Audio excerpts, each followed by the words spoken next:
Okay, I think we're good to go. We're going now. Brilliant. No, thank you. No problems. Great stuff then. Yeah. So, have you got questions you want to ask and stuff, or or do you want me to organically just talk? Do you or? Um, Bit of both. I mean, I have got a couple of questions. Um, but some of them some of them you probably know, some of them you probably don't know. So so Yeah, fine. yeah. Who wants to? Do you want to start first, or should I start first? Well, obviously, thank you for welcoming me on your podcast show. My name's Andrew Ruscoe, chairman, founder, first team manager somehow of FC United of Wrexham. Uh, Founded in 2020. Basically founded by Tom Winsper, Morgan Churchill, and myself, and the late Michael Skippy Hughes. And initially, we just set up as a club just to engage people in futsal because I was originally doing futsal in the Wrexham area with Brickfield Rangers, but unfortunately that came to a stop and. Basically, what had happened then is that we decided to create a club which would continue the legacy that had been created. I actually initially had the FC United of Wrexham name in my head from 2016 because I always thought, well, what if I ever left Brickfield? What would I do?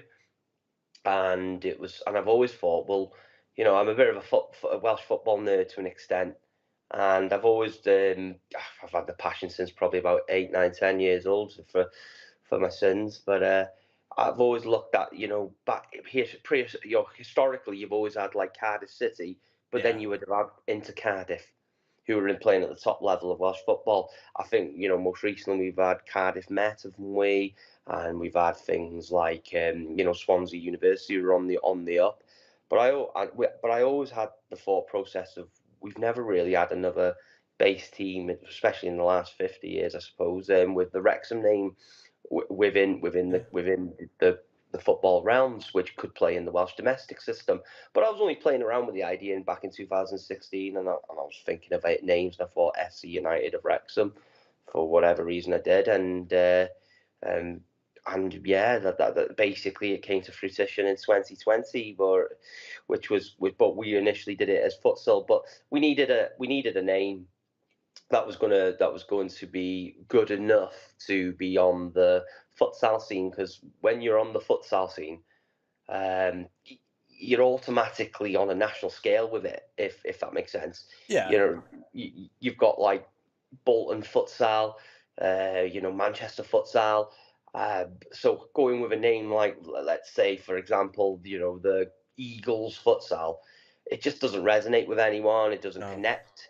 And for me, I think it was quite important to have that Wrexham name in. I remember going to sports awards over the years, and a lot of the award winners of clubs, for example, not just football. Now this is in sport in general, that have that Wrexham resonating name in there. So Wrexham swimming, Wrexham tennis, and stuff like that. And I just felt like that maybe there was an opportunity for something like FC United of Wrexham, and then we grew.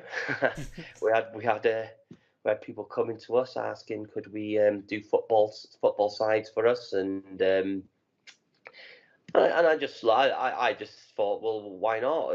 Let's give these guys opportunity. Everyone needs a platform in sport. I had to have a platform years ago. Yeah, okay, I was playing, and I've gone from playing, and I've always, into good roles, like when I've worked with Wrexham and Chester and so on. But I still had to have a platform to develop my coaching, management skills, and sport development aspect. And again, I like mentoring people and helping people, pull through really. And that was one of the things initially why it started. And the manager at the time did a great job. Unfortunately, a few dynamic issues within that happened, and which led to my uncle Michael taking over up until his death, which was a sad moment. And then the next managers came in. Both of them have gone on to win the reserve divisions for their clubs that they're now involved in. And the last manager before, which ended up on my doorstep, David Hughes, he's gone on and moved to Kevin Druids, doing academy football, which we got his C license sorted, and he's Lovely doing stuff. fantastic. Well, he was doing fantastic on the coaching aspect there, and but then there was no one left to do the job, and 3 years down, well, 2 years on that point down the road, I wasn't doing much with the football scene. I thought, well, why not? Let's see if I can get some wins, because the team wasn't doing very well either. I think it only ever had recorded one win um, last season. So I thought, well, let's give it a shot and let's see what happens. I think that's a good overview, Ron, of where we're at. If I'm being honest, I think. Lovely stuff there.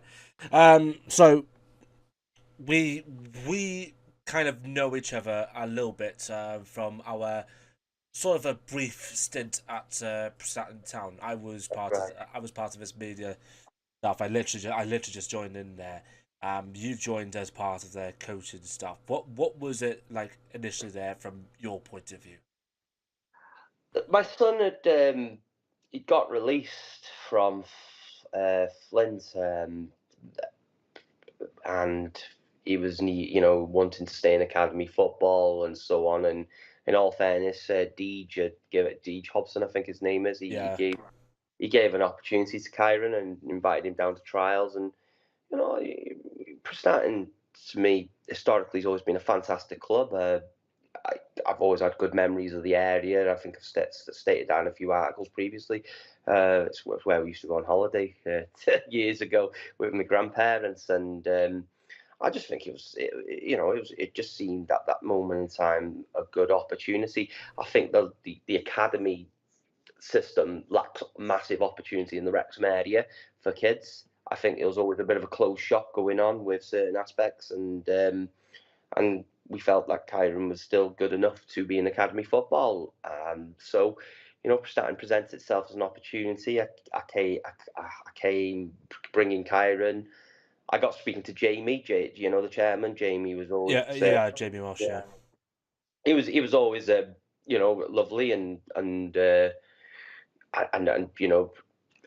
presentable when I've spoke with him, and we still get on to this day.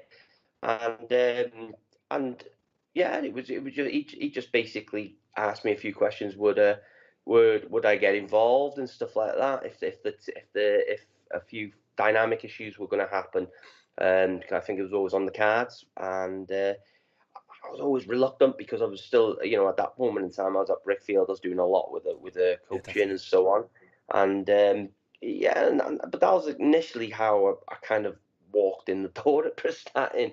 It was through Kyron. It was never intended. It was literally for me was to hopefully give my son an opportunity, keep him in academy football, because that's what he wanted to do. And again, Prestatyn, great club. I've got a lot of memories. It's definitely, I'm definitely fond of the place still, and so it's a club close to my heart now as well. And yeah, that was that really. That's how it came about, Rob. Lovely stuff, lovely stuff. I don't know what other questions I've got to ask you at the moment. Oh, yeah, so the donations.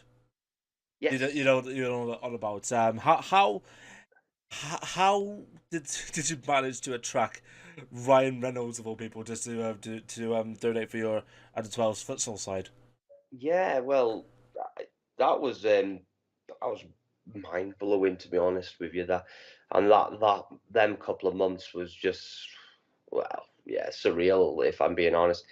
What had happened was, FC United Wrexham have always been a fond supporter of the initial takeover.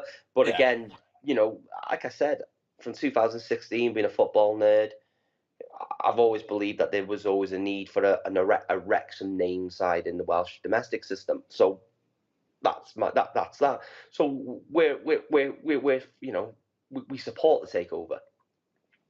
Um, so we've always put some lovely Twitter messages and stuff like that, and shown the support online.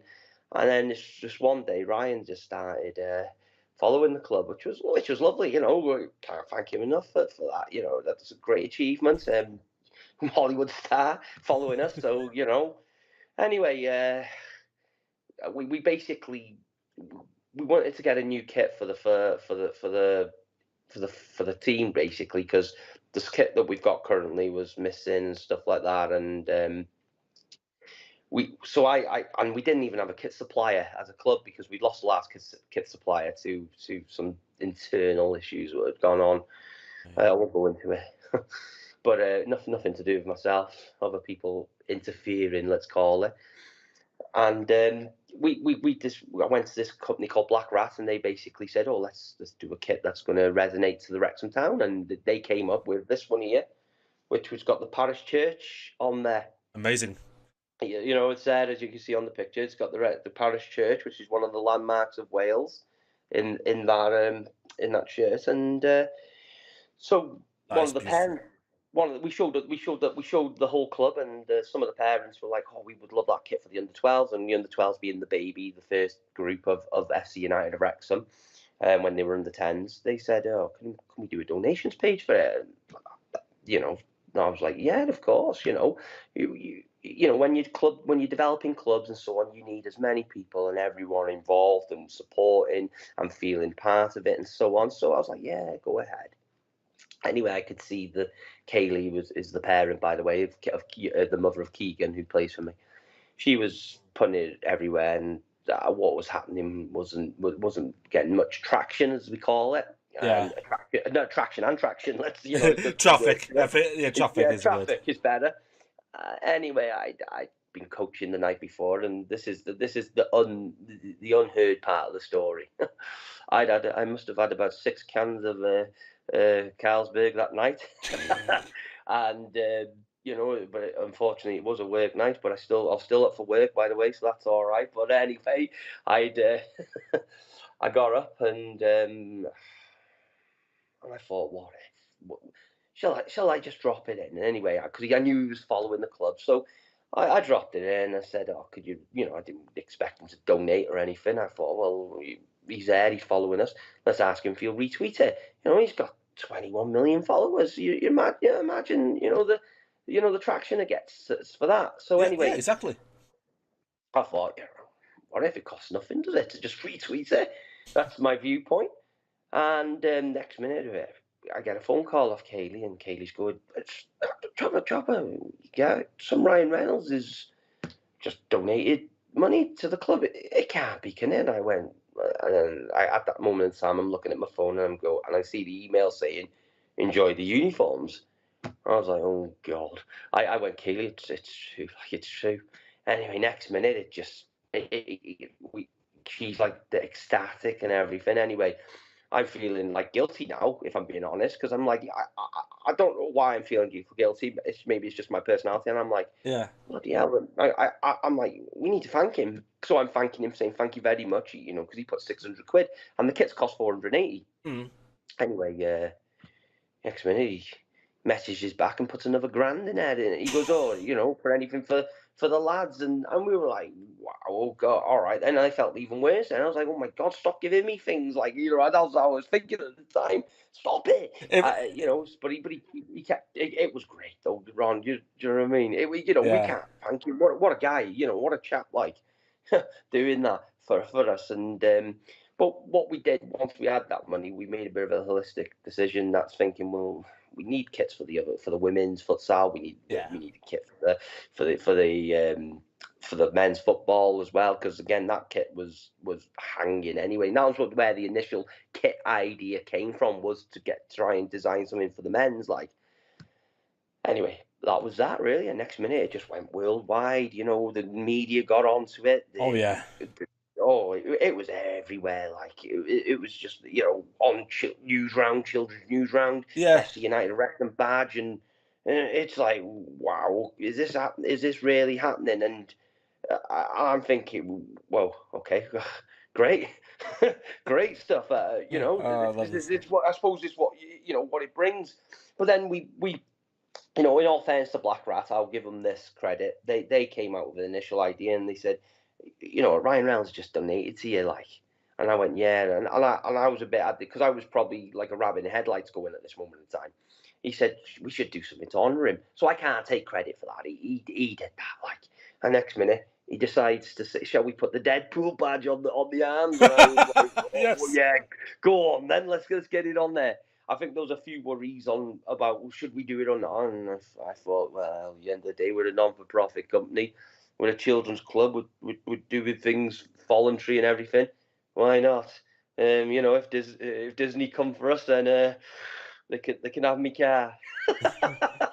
They can have me. In fact, they can have the club because I thought of it this way: if they have the club, that means I've achieved what I needed to do for this club. I've made sure that we've got a Welsh club with Wrexham name in the system, and Disney can have it. So I thought, go for it. I'll take blame. They can sue me if they want to, right?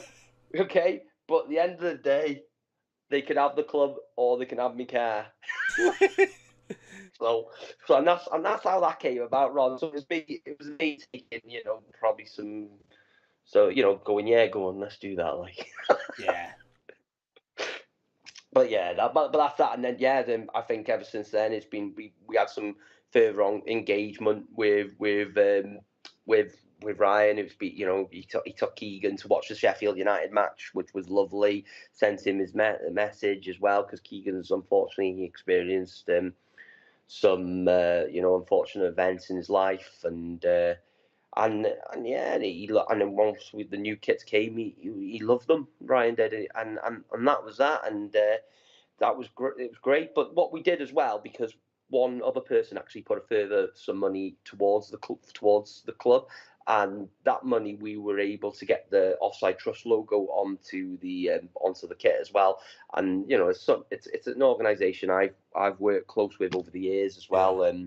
I was actually one of the main lead event people for the organisation with alongside Steve Walters and Jim Green as well, because fair play to Jim. But we were all main organisers of getting that match, the Hollyoaks versus Offside Trust match going, which was at Chester FC. Would love to have it at Wrexham FC. So if Ryan ever hears this, let's get it there. The next one there. But no, it was great. It was great. Like so. But yeah, that was basically that.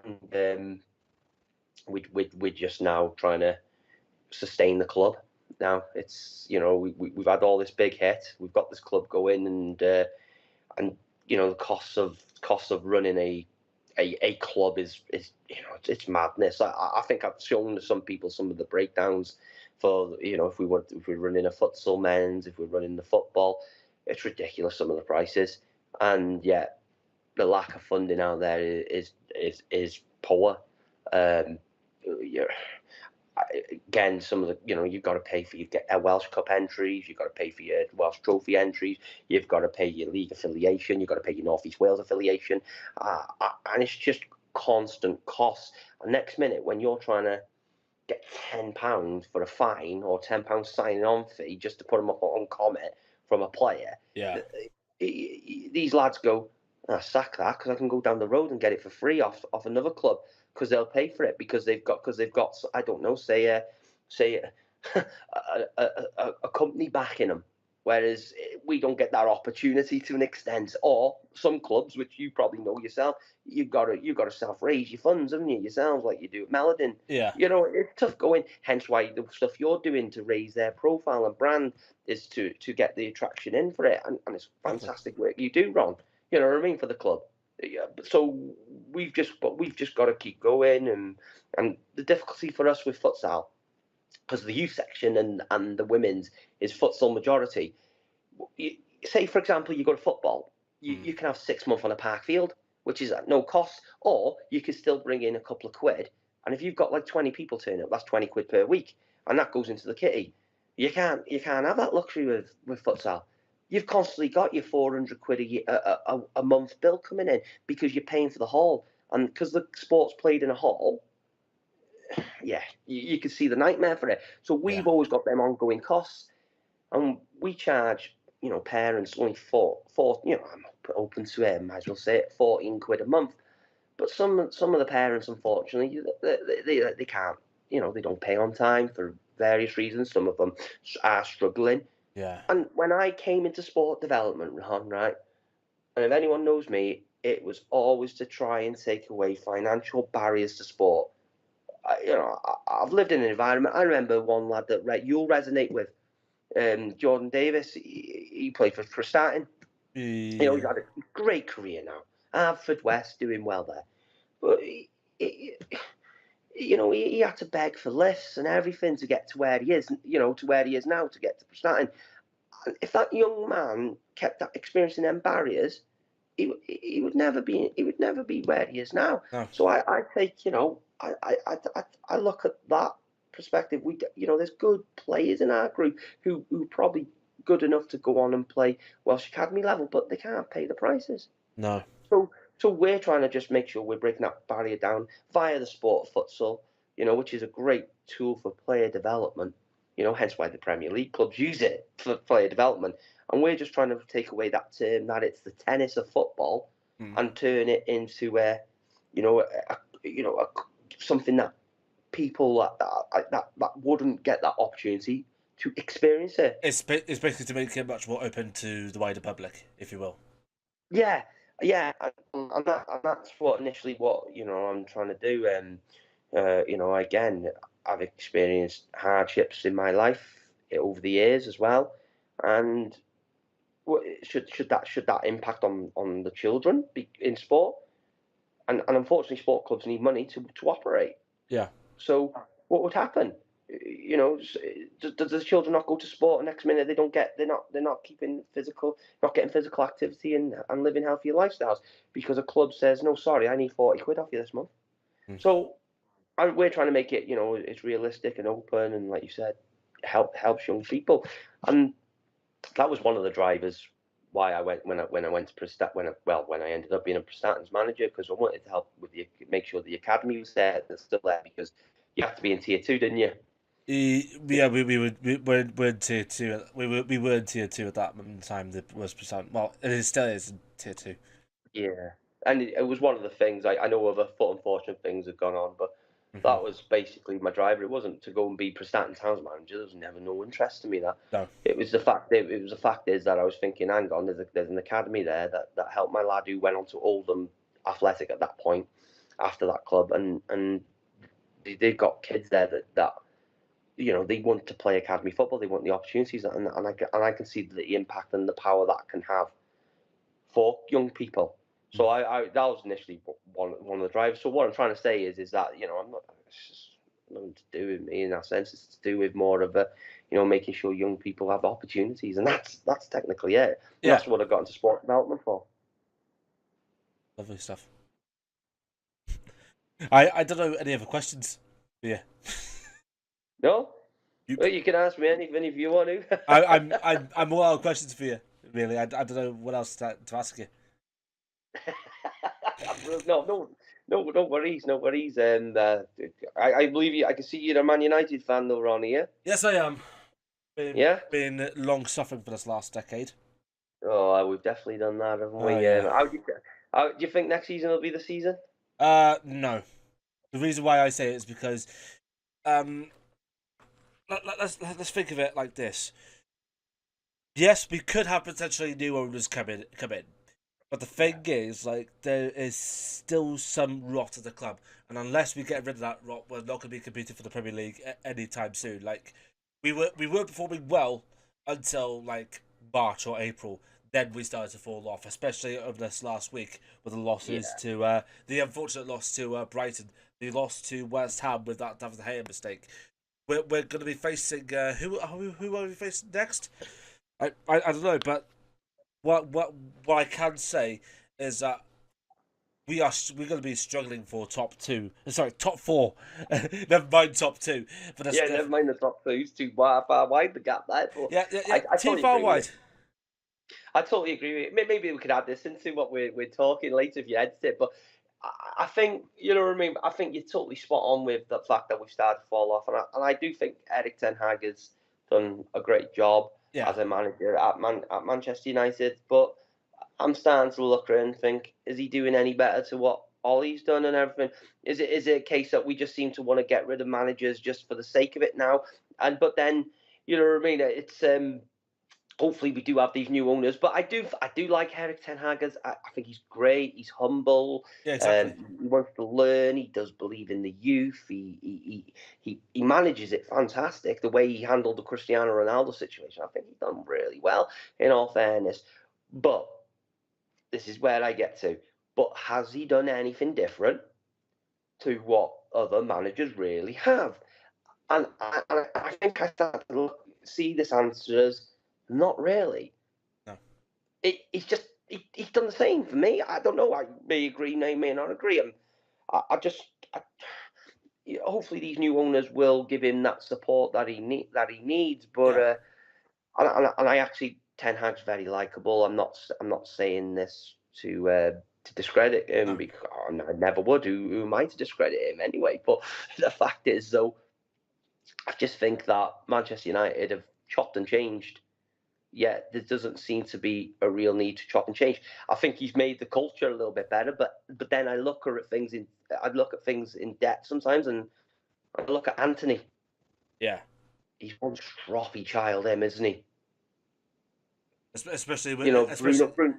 especially against Brighton when he got up into the face of Lewis Dunk. He is like is like as excitable as a character, but really he needs to improve on his body language. Like you were Yeah, saying about Bruno as well, wouldn't you? Bruno. And look at Bruno.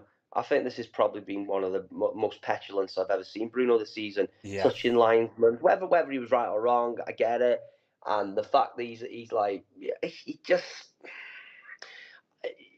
we're on about he's got rid of this. You know, people have said he's got rid of this culture. He's got a bit of a control over him, but has he just got control over the players that he wanted control over? No. It's a difficult one, isn't it? And that's what I'm saying. I think have Manchester United chop and change when they didn't need to. As such, maybe they should have just put a bit of faith into Ole Gunnar. Now, when you look at it and go, do you know what? The guy just needs a bit of faith. He was still getting into them top three realms with what he had. And maybe obviously these owners were always going to be, potential buyers were always going to come to this. Maybe Ollie could have been a man in a very good position right now if we would have stuck by him, because I resonate to this, okay, and I'll put it, and I'll try and bridge it so you understand it. Yeah. Life is always developed through experience and situation. Okay. Yes. Now, Brian Flynn, he was a man who put faith into young people and said they'll get there by having 30 games a season, which creates experience and situation.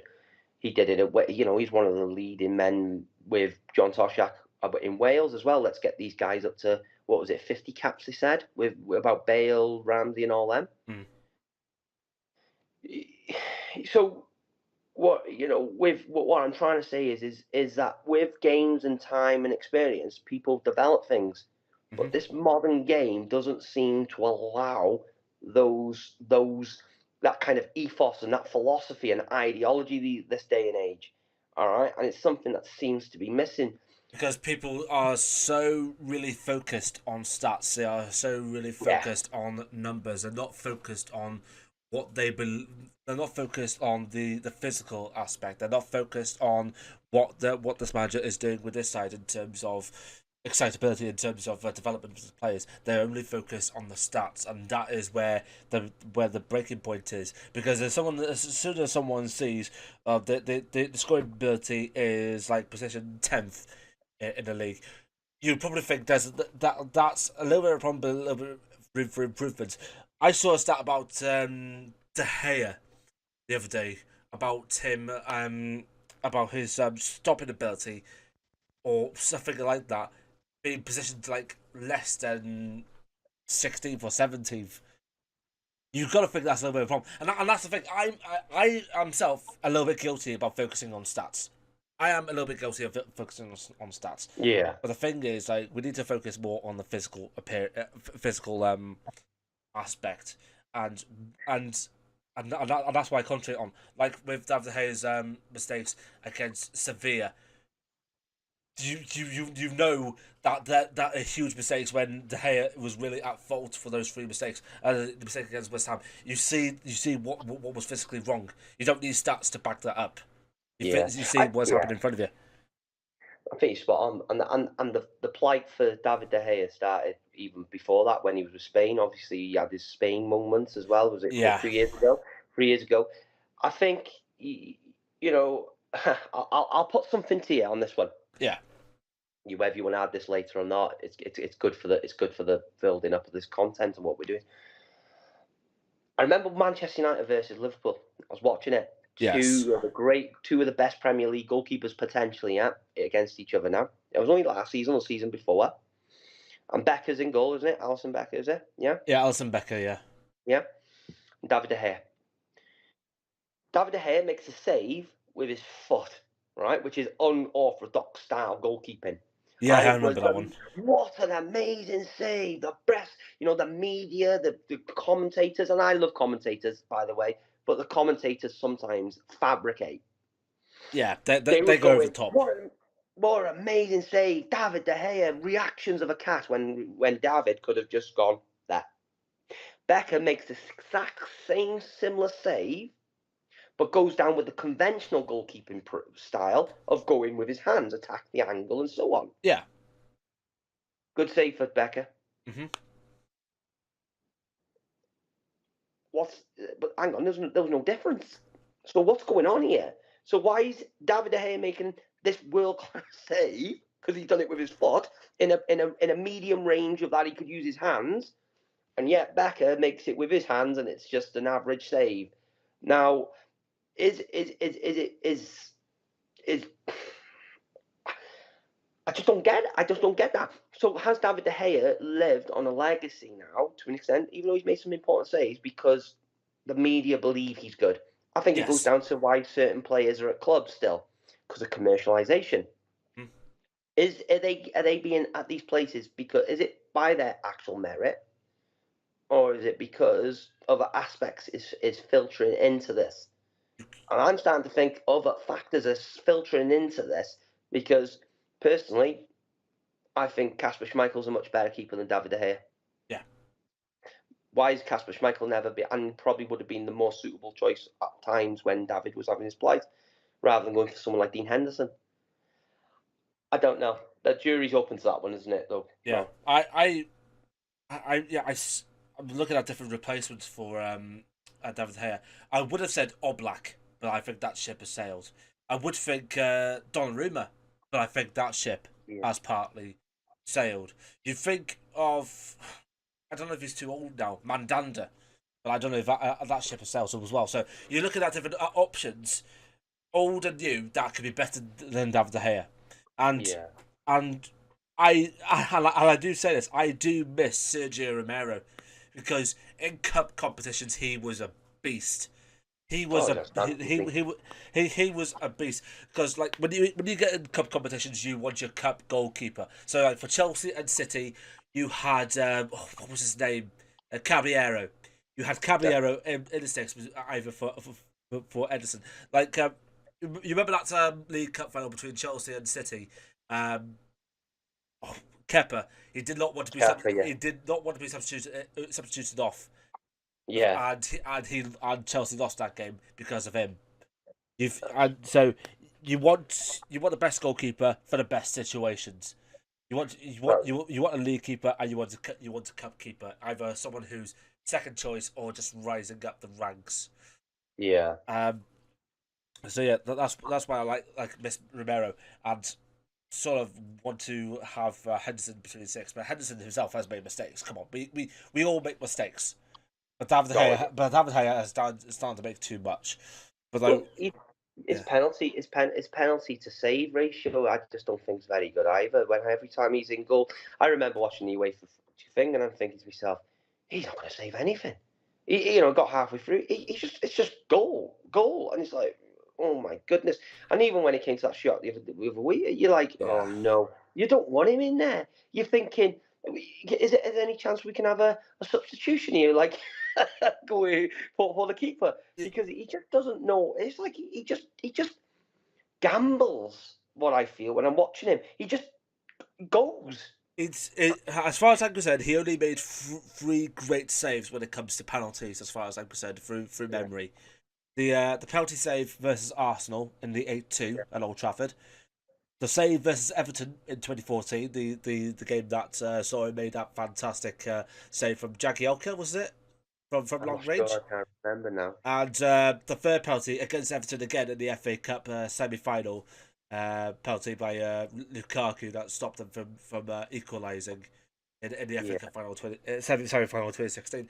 Those are the top three penalty saves I remember from David Gea. But he's not made a proper penalty save that I've known from recognition since. yeah, yeah. I can't remember anything myself either. And like I said, I've watched him. I just see a man just gambling Yeah. on penalty saves. It's just drop. He's like he's just dropping and going, it's gone in. But hey, that's Manchester United this season, Even, really. even Tim Krul will be better than David De Gea. That's no cap. That Yeah, Tim Krul will I, be better than De Gea. I believe so. If is a logic for you though. If you took David De Gea out and you put another goalkeeper in, Hmm. do you think Manchester United would still be in the position they're in now? And I think I know my answer to this one. Hmm. And my answer is yeah. Yeah. I think Manchester United would still be where they are. I just just because he may bring out the top draw save now and again in a game. But then some of the other situations where he's conceded, of them keepers would have saved anyway. Yeah. So you still got that trade off. So, but the other keeper may have saved them other saves that he's made still. So there's a bit, they're at the Premier League for a reason, aren't they, these goalkeepers? But no, that they're just it's good to have that interesting conversation. But what do you think then? Do you think would they still be there? Would they not if David was there or not? They they would still be in a okay position, yeah, because I'm not gonna lie about this. Manchester United have been relying so much on De Gea, and the fact that he's made some great saves. But the thing is, like, I still think they will still in the same position, but if they don't get changed their personnel much, then they'll be in a worse position. That's and that's where investment needs to come in. You need investment Yeah, for better goalkeepers, and the Glazers ain't gonna do that yeah. because they are really tight for cash, and that is no joke. They need to go. So that's why we are hope. That's why I'm personally hoping Qatar comes in because you have the investment for the squad and you also have the investment for the training ground because the training ground as Cristiano Ronaldo describes it. He says that the training ground has not been touched in development since 2007, and he left in 2009. So that what does that tell you about that? And he tells you about how there are a couple of tiles missing in a swimming pool, and it's just broken all, just like some things in maintenance mode. You need the investment for the training ground, and Carrington is just, even though it looks stately on the outside, it's falling apart on the inside. So you need the investment for every single bit of aspect of the football club in order to actually get above the elite football, because Manchester United are no longer an elite club if you think about it, because if you want to be an elite club you need to have elite facilities, and right now United don't have elite facilities. They're breaking down hugely. I know. I fully agree, and hopefully they can get these new owners in. The Qataris. I think they'll be a fantastic addition to the club, and hopefully we can become the powerhouse.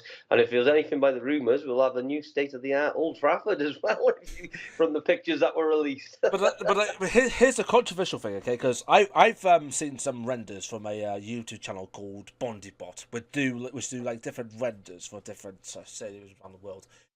They showed off like three different options for Old Trafford. Okay, one was to expand, which is to keep the current infrastructure, if not better it, but expand the Sir Bobby Charlton stand to just over the train tracks, which means the train tracks will still be in place, but the south stand will still be expanded nonetheless to keep it in line with the rest of the stadium. So that's option one, which is to keep the integrity of the stadium. Option two is to redesign the whole outline of it, which means it'll be like the outside of Old Trafford would be completely rebuilt in a way like the Bernabeu is in Real Madrid right now. What we're coming up to, anyways. Make it look like I really don't want to say it, like a toilet seat, if you. A very shiny toilet seat, is that A what you're really saying? shiny toilet seat because I don't know. I really don't know because if that design happens, yes, Old Trafford will be redesigned to make it much more modern, but rival fans will be like, toilet seat. so so I would like to focus on option A, but option C is a big one, okay? Because option C is to rebuild the whole thing, which is demolish Old Trafford, put it into a new place next door, because Manchester United have already purchased a lot of land around Old Trafford, including That's right. the huge car park spaces to the west, which is like industrial estates there. You could actually put in a new stadium in there and have like a youth stadium where the Old Trafford is right now for the academy team. It's like for youth and for the women's team, as well as extra facilities to go on top of that, and use Carrington as an extra base just for training as well. You would think, I'm not too sure because you can't realistically you think you can't knock Old Trafford down because it's got too much memories, it's got too much history. You can't just knock it down just for the sake of rebuilding for the future. But you need to look to the future to create more memories. You need to look to the future to create more history. So you have to think Yeah. what would you do in that situation? Because if I would think about it, I would really do like I would if I really had the choice, I would do like a combination of one of those. You would have like option A mixed with option C. So that is to expand Old Trafford as it is right now and improve the infrastructure around it and have like the academy stadium on the extra car park space outside. That would be my personal option to try and go through with it because you would still have your hollow ground, you would still have the expansion, you would still have it looking modern, and you would still have your extra facilities for youth teams and women's next door. So that would be my personal preference. But the thing is, I don't know, I really don't know to think about it. You know? No, I'd say. Oh, bear me a second. Oh God, they've taken that.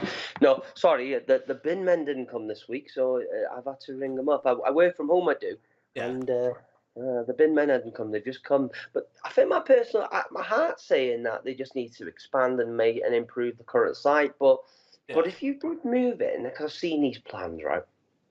What you're talking about as well is a bit of a Manchester City concept of what they've got there at the Etihad, which is a great concept, and it's probably something that Yeah. you would want anyway, to improve because of what they've done there. I wouldn't say it's genius, but it is genius, isn't it? What they've done is great. They've got everything on one side. Exactly. But but if you moved Old Trafford, which I've seen that car park they're on about, Yeah. just to there, that's still Old Trafford, surely not. Yeah, that is still Old Trafford, but you actually talk about the hallowed turf itself. You talk about the I know ground what you mean, yeah. itself. The hollow turf is being moved, but then my heart says you just redevelop what you've originally got, but then And I and don't and, know. and, that, and that's I don't know, Ron. I'm in that that's position. that's I why I don't say know. if I had the choice right now, I would have like a combination of option A and option C. So that way, you would still have your expansion, you would Yeah, still have a modern look about the stadium, have a still best looks about the stadium, and you would still have your academy stadium next door in that extra allotted car park.